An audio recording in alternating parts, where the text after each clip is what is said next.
Welcome to Dysfictional, an RPG-focused podcast. I am Tukey, former academic gone ranger. I'm Ginger, professional film industry victim. And I'm Randy, and I randomly generated focus. Ooh. You are focused, or you are generating focus? Yes. Thanks. Good. You're welcome. Well, anyway, tonight we have an interesting topic. What is it? Topic? And neither of you guys know what it is? I don't read. Oh. I'm still catching up.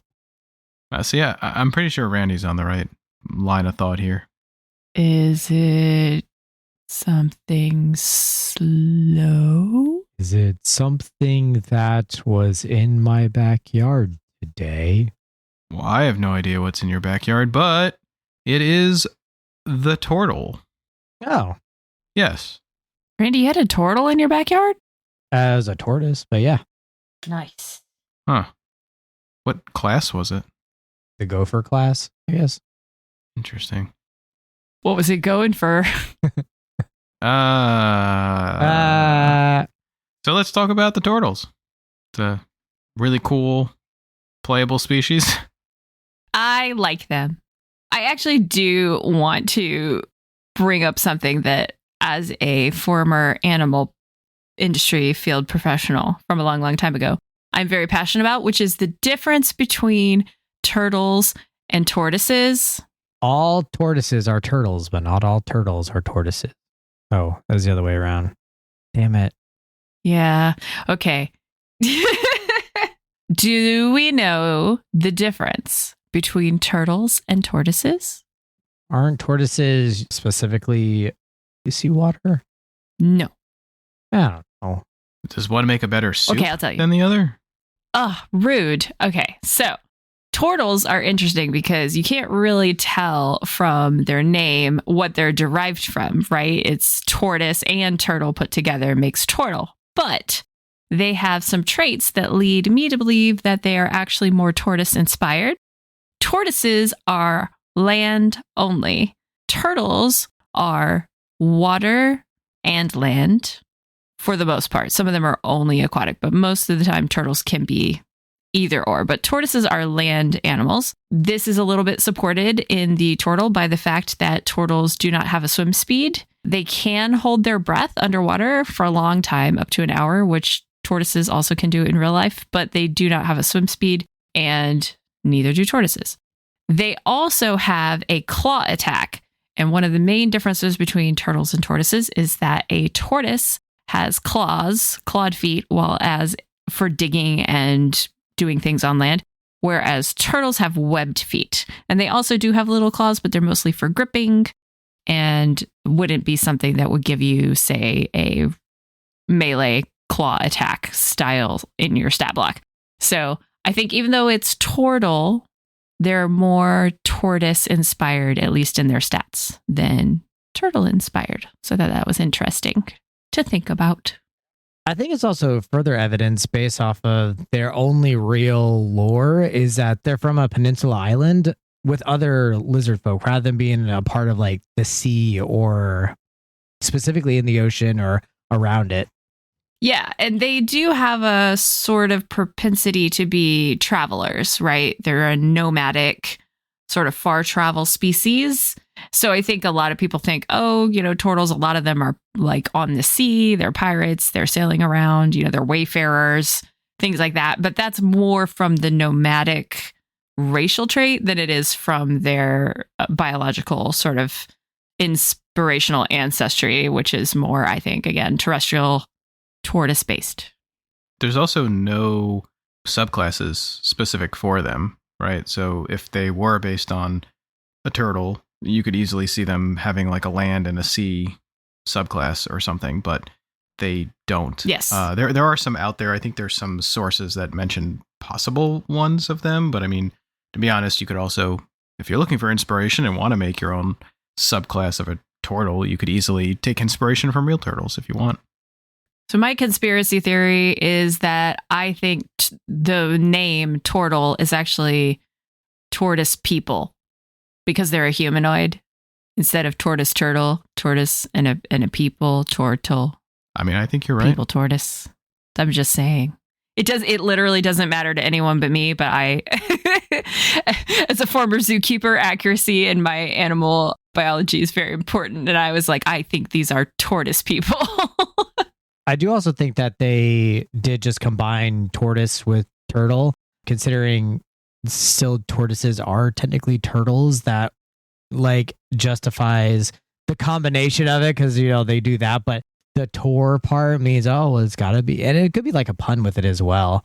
But they're quite heavy loaded for a race as well. They have a great armor class, but I think they're the only species that can't wear armor, which is an interesting idea with them.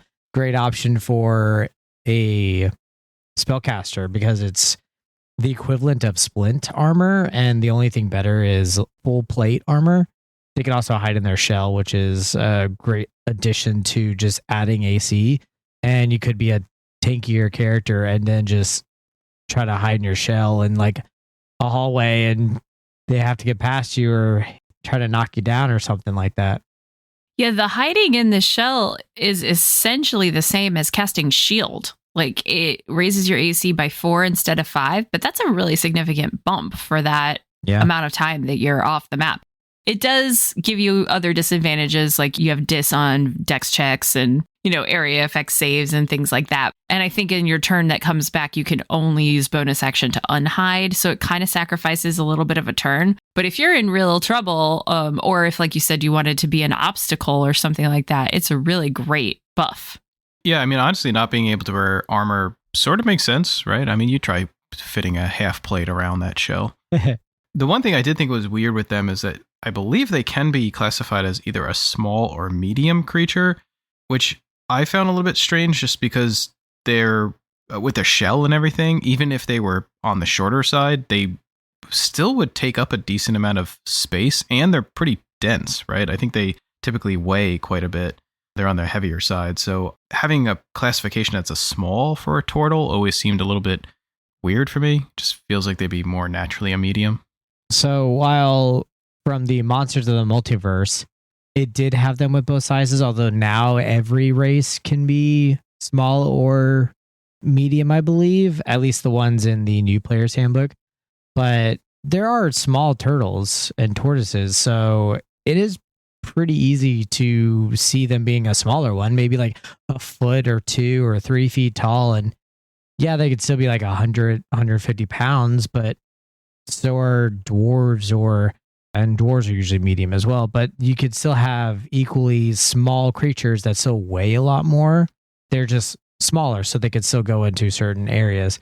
They may just be a little more round than tall. I did think it was interesting. They do specifically say that their shell patterns and colors can mirror the same range of shell patterns and colors of turtles in real life. Obviously, turtles have a lot more range and colors and patterns than tortoises do. So this is another place we're drawing inspiration from the turtle side. But easily, if you wanted to be a turtle-inspired smaller creature, you could still be no problem 75 to 150 pounds, because the soft shell turtle gets enormous and weighs a ton. The alligator snapping turtle can get to be several hundred pounds and be very, very dense, and its shell is like really spiky. And like, I think it would be super fun to flavor a turtle after like a soft shell or a snakeback or a diamond head snapper or something like that. That would be really neat. Whereas the larger tortoise-based ones, you're thinking like your Galapagos tortoise, things like that. They're so dense that they're not that big, but they can still be 400 pounds at a smaller size because the shell is so heavy. Like when I used to work with them, they were basically the same height as like an average large dog, like a German Shepherd maybe, or a Golden Retriever or something like that. That was like the height, but they were still 200 to 300 pounds. So there's a lot of range to work with in there from different inspirations. Yeah, and like even say Yuan Ti can be small, and snakes, if you've had big snakes, they can be very, very heavy. But also, I mean, I've picked up turtles, tortoises before as well. And again, it just kind of depends on like a gopher tortoise isn't that much bigger, like to be able to carry around versus, a nice sea turtle. Yeah, we used to have African spur-thighed tortoises that would come sit in your lap, and they were literally like the size of a lap dog, but they were still like 75 pounds. They were it was just like the biggest, cuddliest rock ever, They just wanted all this attention. I think in terms of a species to get inspiration from easily, real life, but then go a little bit further, like the nomads are a great example. You could have them be a little more of jungles. You could have them be like plains. Typically, I think that they would focus around druidic style. They don't have to be a druid, mind you, but you kind of get a druid sort of ranger maybe vibe from them, even if they could be a paladin, they could be a cleric, of course. But I think in terms of a background, you may have that kind of inspiration. You could also be sort of a turtle out of water and be in a civilization where you're almost the only one. You're in a city setting and it's a very different vibe and feel. And maybe you had the ancestry grew up in a city and they kind of got a different acclimation versus a nomad portal. Speaking of, motivation and inspiration for characters, I know that they also, I was looking through, like biologically, I believe they tend to look to reproduce later, like more towards the end of their lifespan. And then they basically raise their young, sharing their experiences with them. But this also tends to leave a lot of younger turtles growing up by themselves at younger ages because their parents tend to be basically at the end of their lifespan. So I thought this could be pretty good inspiration. Honestly, either way, I could see you having an older turtle character and your whole reason being out and adventuring is to like reproduce. Or you could be a young turtle who's just out on their own, doesn't have their parents, and is trying to learn the world or something like that. So there's a couple different ways you could take that one. I was surprised that the lifespan is so short, just because tortoises in general are some of the longest lived animals on our planet. I immediately think, oh, that's a very long lived creature when I think of a tortoise, but their lifespan, correct me if I'm wrong, tops off at around like 50 years. I also think from sort of our experience where it's the survival of the many, the ones that survive past 50 years are, one out of a couple hundred. So they kind of average the lifespan of say 50 years rather than saying that they can't be a lot older. I would definitely play an older turtle as well. Yeah. I mean, that works in a animal versus nature situation, right? But when you're talking about a humanoid race of sentient, intelligent creatures, it's like, are they all just out there getting shanked by the mob? What's going on? Like, why are their numbers getting thinned out so much? Could be. Because it just feels like they should live several hundred years. I mean, even average tortoise lifespans in the wild can be into the 80s, 90s, up to 150. And then, of course, we have examples of tortoises that are currently in their 200s. So I always thought that was just strange.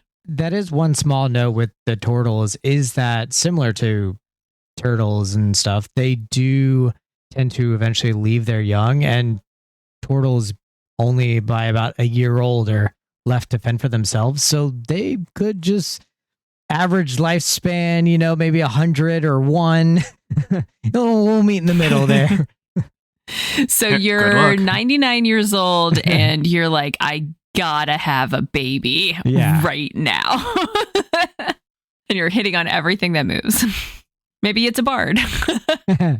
One thing I think would be fun to play as a turtle, specifically because of the trait where they are not supposed to wear armor, is I think they would make a really good pairing with a barbarian, especially as something super heavy that has the natural armor and the shell defense. But because of their sort of racial mystical connection to nature and the fact that there's mythos about the world turtle, not necessarily in D&D, but just as an inspiration for me, I thought it would be fun to use potentially a turtle as the new class, the Path of the World Tree Barbarian. Yeah, I think that'd be a ton of fun. I would also think on the idea of a Tortle Barbarian. The unarmored defense does not stack with their shell defense, sadly, but it's such a good natural defense that you could ignore unarmored defense and focus more on the strength and constitution, which is probably better for in the long term until you max out both, because you kind of want to as a barbarian anyway. Yeah. I also thought it would be fun for their origin because they don't really have one, to play in a setting or to introduce lore for them where they are kind of the children of the world turtle that created the world, and that they were created by the world turtle and sent into the prime plane as emissaries to protect nature. Yeah, because they all sort of have this propensity for the mystical connection with nature, and they're all sort of like natural guardians, protectors. They lean towards, like you said, druid, ranger, things like that. And they roam all over the world. They don't have like a central area because their area is like all of it. And I thought it'd be neat if like back in their lore, that sort of calling comes from the world turtle itself. Now that we have the world tree, I figure, why can't we have the world turtle too? See, I was just going to assume that they were an alien because everything else we talk about in this podcast ends up being an alien somehow. It's very true. It can be Tortles from space. I kind of had the idea of a Tortle character that is really just always want to go on adventures. And whenever it's like, all right, we're done, let's go back. It's like, no, please. We need to go on another adventure. And then eventually, like, the reason why is because they have hundreds of kids back home and they just they're done. Please. I can't go back there, man. Yeah. I mean, they are wanderers by nature. Again, these are things you don't have to play them right as, but they do tend to be wanderers who kind of carry their home on their back, which is obviously funny with their shell. But I could also see them pairing really well. I could see a cool duo being a turtle and a halfling just kind of wandering out on an adventure together. I think that would be kind of a fun pairing. But when I do think of the turtle, the first thing I thought of, maybe I'm the only one here, but was a monk, like a Master Oogway from Kung Fu Panda. Oh yeah, 100%. I thought that'd be cool, especially when you said, Randy, playing an older turtle. I was like, ooh, you could definitely be like an old Kung Fu master or something. I adore Master Oogway. He's the best. Right? And you can be real kind. I mean, technically, I think they do default to a lawful good. Of course, there's obviously flexibility. You can play them however you want, but I mean, that could be kind of an interesting way to go. And then the other one I think would be kind of fun is, because I had even played a turtle that had a real slow talking voice. I thought it'd be funny to play a turtle as a rogue, and they were just the whole time pretending to be real slow and kind of innocent and not doing much. But then in reality, they were actually like super high sleight of hand. Spider-Man levels of like agility. Yeah, Spider-Man levels of agility. Just this crazy like mastermind rogue thief. But no one would ever suspect them because they're just the kind turtle. I love that. Any other cool inspirations for turtle characters? I mean, Randy, you had a whole one-shot based off of turtles. Yeah, so I had an idea for a one-shot. You guys were German composers' names instead of Italian painters. And once everyone picked out the group, the campaign overall was just a way to have level 1 characters have overpowered weapons, which was hilarious. But otherwise, they were all in charge of a merchant shop. And they each had their own roles, a part of it. And Tuki's, being the slow one, was also the most charismatic one. So he was the, of course, shopkeeper, the face of the shop. So you're listening to him talk and what can I do for you? And then having one of the other players that was like, hurry up, come on. What do you need? What do you need? I'll go get it. Was a lot of fun to have the sort of the slow turtle with the fast turtle. And then with the kind of burly, well, we got to do the right thing. Almost like a barbarian turtle in sort of the way that they talk. It was a lot of fun. I always also think of the DMV scene in Zootopia with the sloth. Yeah. Whenever anyone talks about having a slow voice for a turtle, and it's hilarious, but anything outside of a one shot, and I would probably just turn around and kill that character because I wouldn't be able to listen to that for a whole campaign. It's kind of like whenever I do something like that with NPCs, you do it for a little bit and then you're like, all right, I'm not going to keep doing that voice because we're going to be here all night. Honestly, though, I feel like I'd have an easier time playing a slow turtle voice than something super fast constantly talking, because then I would run out of things to say. Yeah, that's fair. Yeah, they both have their own sort of challenges. Yeah. I thought earlier you were going to say, instead of a turtle going around with a halfling, I thought you were going to say a turtle and a herringon. Well, yes, that would be a good one as well. I just felt like the exploration, both between turtle and halflings, would be strong. But yeah, I mean, another good pairing would definitely be turtle and herringon. You're right. Could be a story of them being rivals or something, and then they just stayed together through the adventures or something. Oh my gosh, turtle and a herringon, partners in the Amazing Race. It could be sort of like a Might Guy and Kakashi, where they've both won like 50 and 51 times. So, you know, they're always competitive with each other, but it keeps them both in top shape. Mm-hmm. Like a real Legolas and Gimli situation. Yeah. This would probably be a whole topic for another day, but, you know, we always talk about inspiration for characters and choosing your character, and sometimes it doesn't have to just be based on what you're playing. You could even base what your character is going to be on other players if you want to have joint connected backstories or connected characters, and these are some good ideas for once. That road leads to depression and the hells, though, just as a free warning for everyone out there. Well, a hell for someone else's character, but yeah. I'm sure she's fine. Triggered. Ding, ding. Do we have anything else, or should we crawl on over to the sectional? Ding.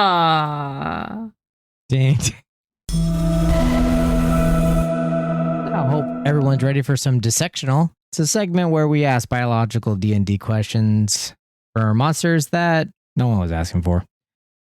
We've all dealt with maggots once or twice in our lives. Usually they hang around your weeks-old trash or dead animals you find out back. But what if they were 9 feet long and weigh 500 pounds? Is that a bear, you screech? No, it's a carrion crawler. These centipede-looking scavengers are equipped with tentacles on their sides of their head and large teeth. They're not here to blow your house down, though. They're here to eat the carcass that you haven't taken care of yet. They're quite aggressive, though, so don't let it smell you out either. Ugh. I knew I should have cleaned the kitchen. See, this is why I clean the kitchen. I don't have to worry about these things. Well, they actually clean it for you pretty well, too. I mean, these things don't sound too bad. They seem friendly. They seem helpful. Yeah. They seem like the vultures of the Underdark. They are also quite common in caves and dungeons and the like. One of the best uses for them, I think, is when your party just finished an encounter and then they were short resting again. And you're like, I'm going to say no to that. And then chance encounter, boom, carrion crawlers are smelling that delicious end of battle. And now they're attacking you as well. Yeah, we do like to take short rests after battles. Yeah. Rude. Joke's on you. I don't get anything back during them. And I mean, if you ever wanted to be eaten alive without not feeling anything, they can fulfill your wish as well. The tentacles have a powerful paralyzing poison, giving them plenty of time to gobble you up. I mean, some people are into that. Yeah. I feel like these would also be found in areas that corpse flowers could be. They'd probably be attracted by the scent of death quite a bit. Well, that would be interesting. I wonder if the corpse flower would cough up a corpse for it, or if it would just eat it too. But the corpse flower, I believe it kind of lived harmoniously with certain creatures like this because it would help them break down the bodies as well. So I could see it kind of living with them. They also prefer not to compete with other scavengers, and I would say a corpse flower would probably be under the scavenger because they do need the corpses as well. That's fair. I thought one thing that was creepy is that there is an aquatic species of the carrion crawler as well in the Sea of Fallen Stars. And they don't have legs like the regular ones. The regular ones look kind of like a centipede. They have a lot of legs. But these don't have legs and they're more like an eel, but they have multifaceted eyes and bony head plates. So anything that sinks to the bottom of that sea is getting crawled upon by creepy eel creatures. For some reason, that's even more unsettling than a normal carrion crawler. Isn't it? Yeah. Everything is more unsettling when you put it at the bottom of the sea. Yeah. I mean, behaviorally, they're pretty territorial, I believe. So they sort of have their space, and they will essentially go after or attack any creatures that trespass into their space. I'm sure that they'll also, I mean, they're pretty aggressive in general, so they'll obviously go after something to feed. But I think more likely with these carrion crawlers, you're likely to encounter them by entering their space than them entering yours, I would think. Surprisingly, despite them having a literal 1 for their intelligence, they do tend to have this instinct to avoid creatures that could inhabit their areas too, like oozes are another common cleaner of dungeons. So they tend to shy away from those. But yeah, they don't shy away from a meal that's fighting back, which is interesting for that kind of creature, that it knows the prey versus the predator. Yeah, they can be pretty cunning too. They'll wait to ambush something around a corner. They'll crawl up the ceiling and wait there to ambush something that's entering its territory or that it's going after. So yeah, even with that low intelligence, they'll still be catching you by surprise. That's definitely a possibility. Yeah, one of their uniques with spider climb, because not all spider climbs have this, but they can hang upside down. And since their tentacles have a 10-foot reach, they can safely attack melee fighters from above without having to worry about retaliation. And that could be a pretty deadly encounter if there's no way for the party to attack it back. Their poison doesn't kill instantly, though. It is a paralytic. So sort of similar to a spider, they will put their prey paralyzed off away somewhere and wait for it to die, and then they won't eat it till it starts to decay, because they specifically like decaying corpses. They're like detritivores almost. So they would prefer a decayed corpse to a fresh corpse.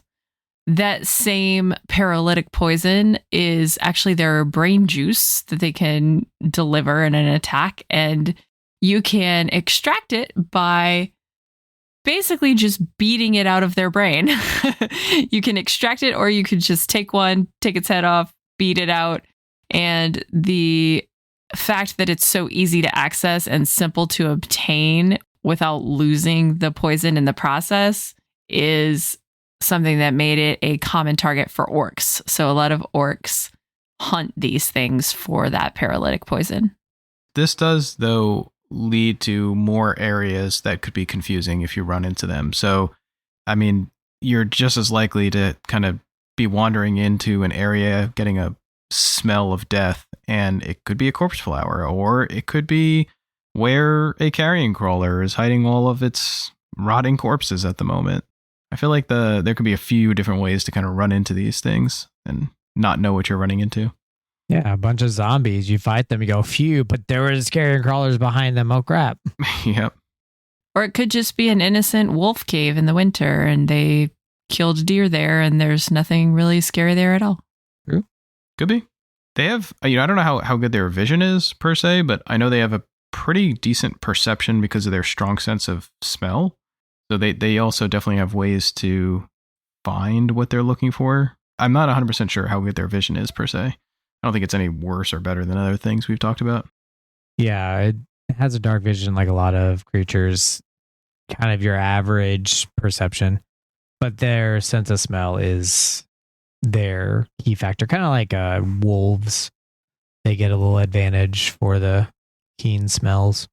So, Randy, how would you kill us with a bunch of carrion crawlers? Oh, okay. So the party would find a cavern with valuables. Let's say it's a long since dead dragon. Ooh, You wouldn't shiny. think anything of it, but there's adventuring gear that doesn't appear too old, and it stinks in this cavern. You hear crawling from all around. It's an ambush! I would probably have half of these creatures as party members, giving the Carrions 2 to 3 turns to paralyze the party if all their saves fail, or they don't kill any of them or like focus one down. That's terrifying. Thanks. I guess they would be in groups, but how big of a group would they be in? Because obviously they need to have a food supply for themselves, right? So there'd probably be somewhat decent amount of them, but maybe not too many of them. They're supposed to be sort of solitary. Yeah, that's also why I add in like something like a dead dragon's lair, which would be a very big area where a lot of them would come from different areas.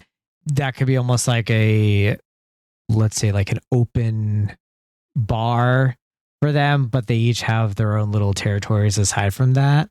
Yeah, that's a cool idea. Like the thought of stumbling on a dead dragon's lair. Yeah. I think having a few of them as well makes them more of a threat too. Because like you're saying, if there was just one slowly trying to paralyze the entire group, it'd be pretty tricky. But if you had multiple of them, I could see that getting pretty difficult pretty quickly. Yeah. So how would you guys survive it? Or how would you kill it, I should say? I have a few. Well, okay. No? I'm very interested to find out how you're going to use heat metal to kill a carrion crawler. Well, all right. So the first way is if I was ambushed. See, I already knew that you were going to potentially ambush us, with these things. If I was ambushed by them, I'd try to use force damage or spells to basically push them away. Try to basically get them at a distance. One, to see if that would make them retreat. Like if we basically cut off the ambush in some way by getting them away or pushing them off ledges, something to essentially move them away.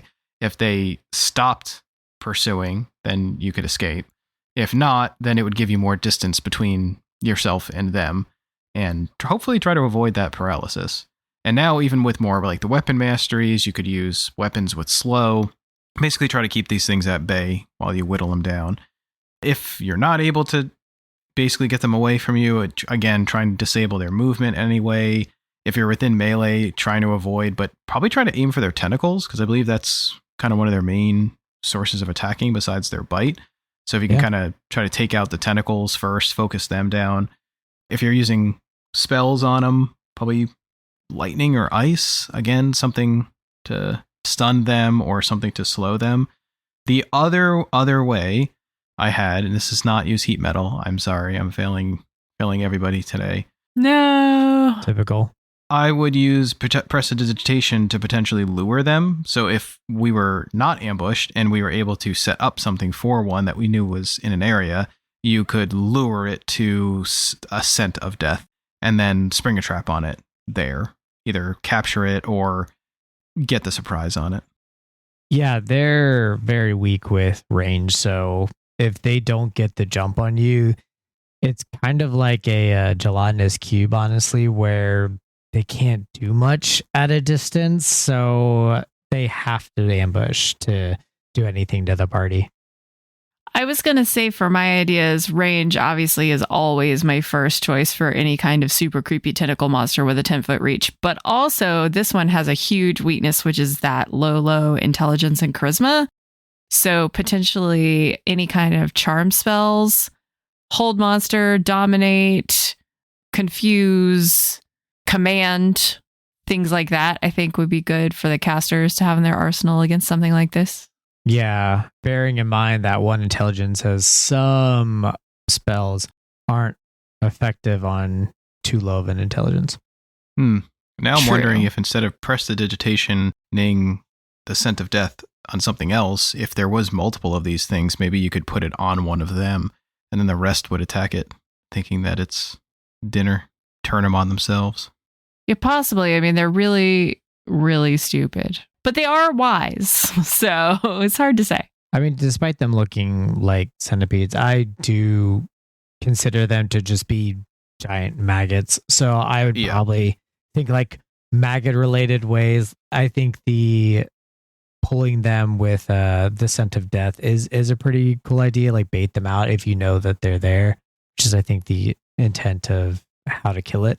You find having a weird kind of insecticide or like just like a vinegar bath, like it jumps into what it thinks is or, something. Maybe you have to like dilute the smell or even just salt water, probably take it out. I just had a terrifying thought. Uh-oh. Maggots are a larval stage of something bigger. Yeah. So what do you think this thing would evolve into? Dragons. Ding, ding. No. I did think of a way to kill it with heat metal, though. Oh my God, you did not. Yeah, you lure it into a trap, and then a metal cage drops down on top of it as you pull a series of pulleys and ropes, and it completely accurately falls on top of the thing. And then you heat the metal. And then you cook it. Eat it. Exactly. But if it's on the ceiling, are you going to levitate your cage up to it instead? Yes. Or like bear traps. You could put out like bear traps, like spring-loaded traps, and then whenever they close on it, then you could heat the trap. I don't like this idea anymore. Why not? I just want to make a character. Ding, ding. This is the Flash Round, where we take turns creating the bones of a character that anyone can use. If you play one, let us know who they become. Roll initiative. 15. Oh. I don't want to say what I got until everyone says theirs. Why'd you get a 20? I don't want to say. I rolled with advantage. I got a 14. What? All right, here's the dramatic pause because I got a 6. All right, you ready for this? No. Maybe. Are you ready? Are you guys ready? Speed. Guys, are you ready? The speed. Speed. And then just screws her. For the race, we're gonna do a gnome that's deep. You mean a deep gnome? Whoa. A deep gnome. So like philosophically deep or just underground? However you want it to be. Just gotta be deep, man. Well then, this deep gnome is a monk. I knew you were going to pick that. Righteous. And you know what? A deep gnome monk. His subclass is going to be the shadow. Because he's deep dark. The deep dark down deep dark. Oh, Ginger, you're back. Oh, hey, Ginger. Huh? What's going on in here? What's that gnome doing? I don't know. I think you were about to describe what the gnome looks like. I mean, I can't really see it because it's like in the shadows, but he seems pretty wise from here, right? Like he kind of looks like a sage or like a yogi. What? You know, he's got like a really, really long beard and like a really cute little tiny hat and kind of like a garden gnome. I guess they really are the best at meditation, but dark, like if it was a deep garden. Huh. So for background, there are a sage then. Huh. Yeah, he looked sagey. That's what I thought too. Wow, look at that. Yeah. Yeah, but here we go. Plot twist to everything that was just said. For the personality trait, they don't like to sit still. So meditation's off the board. Yoga is off the board. Pondering life is off the board. Unless they're moving. Because they got to keep moving. Okay, then for their ideal, speed. Gotta go fast. Their bond is this one guy that he knew way back then that he just hasn't kept in touch with. Oh, Well, why hasn't he kept in touch with them? He had to go fast. Missed him. Oh. Well, maybe that's part of his flaw. Maybe he thinks that he can always run away from all his problems. Nah. No, I mean, that's the flaw I'm giving him. He tries to run away from all his problems. for his trinket or item, he's going to have a really killer walking stick for all the fast he's going. That will help him get there without falling over. Wait, why would he fall over? Is he that fast? I mean, sometimes when you're going that fast, it helps to have like an extra, Leg? kind of get down on all fours, like run faster, like go faster. Maybe he has 2 walking sticks and they're like hiking poles. Ooh, maybe they're like hiking poles. What's happening to this guy? I thought he was just being deep, but now apparently he has to go fast. Bractad Flint Eyes is deep. Whoa. Can you spell that? Yeah. BRAKTAD Flint Eyes. FLINT Eyes. EYES. Gotta go fast. And there he goes. Thanks for listening. If you enjoyed this session and want to hear more, you can find us on Twitter at dysfictionalpod for our latest updates and downloads. Original music for this podcast is provided by Joshua Silver, the artist known as Dimonon on Spotify. And don't let Sozum's slow speech fool you. That turtle knows how to pickpocket.